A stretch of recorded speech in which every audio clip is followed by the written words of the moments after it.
to pay them back. She says this was a good thing.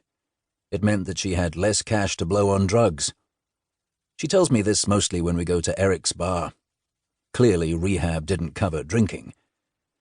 She tells me that the drugs are never further away than the tips of her fingers. All she has to do is reach out, like reaching to scratch an itch that itches all the time. Counseling other people helps, she says. She sees herself in their eyes at every session.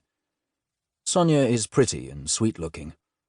Most girls want big cow eyes. Sonia's little eyes suit her. The drug thing scares me, and so do the long nipples. When I feel like a beer and Sonia can't make it, I go to Eric's bar on my own. I've got to know Eric quite well over the years. He is an enormous mountain of a man. Sometimes, when he is tired at the end of the evening, he gets a waiter to reach for the drinks in the fridge under the counter. His accent is thick and German. He once wrestled for Germany in the Olympics. He was a Greco-Roman specialist and fought in the 74 to 84 kilogram category. He didn't win anything. That was a long time ago. Then life took over, he says. I suppose that life might add up by way of an extra 150 kilograms. Some people accumulate things. Even me.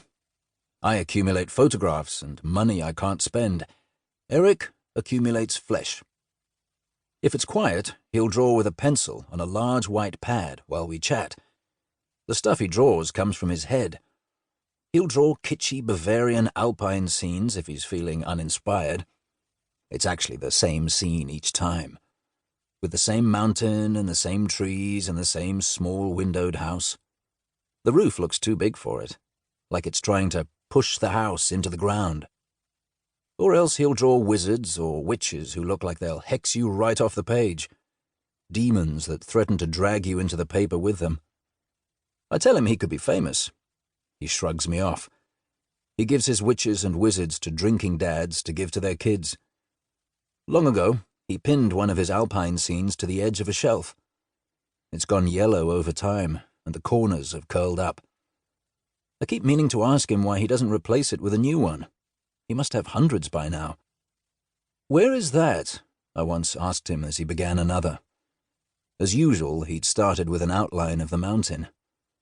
He shrugged and put his pad away. Sometimes Sonia's boyfriend comes up from the newsroom to visit her. His name is Dino, and he's a reporter. He has no problem with filling the spaces between ads. He is proud of the fact that he does only hard news. Crime, violence, corruption. No kittens in trees or 100th birthdays. He is bilingual, and we all know that he writes for the local Afrikaans daily on the side. It's our competition, and he's not supposed to. Dino is tall and wiry. He runs marathons and climbs rocks and cycles up mountains. He doesn't drink. Sometimes he'll join us at Eric's and have an orange juice. Once, some old greybeard took his face out of his whiskey glass and tried to give Dino a hard time about the juice. Dino stared at him without blinking. The greybeard shut up and turned away. If I'm busy with Sonia and Dino appears, I'll find a reason to go back to my desk. He takes over the chair I've been sitting on and kind of lies on it. He splays his legs and puts his hands behind his head and generally inhabits the whole of Sonia's cubicle. I don't know how she can breathe with him in there. Even from my desk I can hear him bragging about a story he's just broken. How he's had to dodge a drug lord's bullets. How he's been getting death threats ever since writing about some politician or other.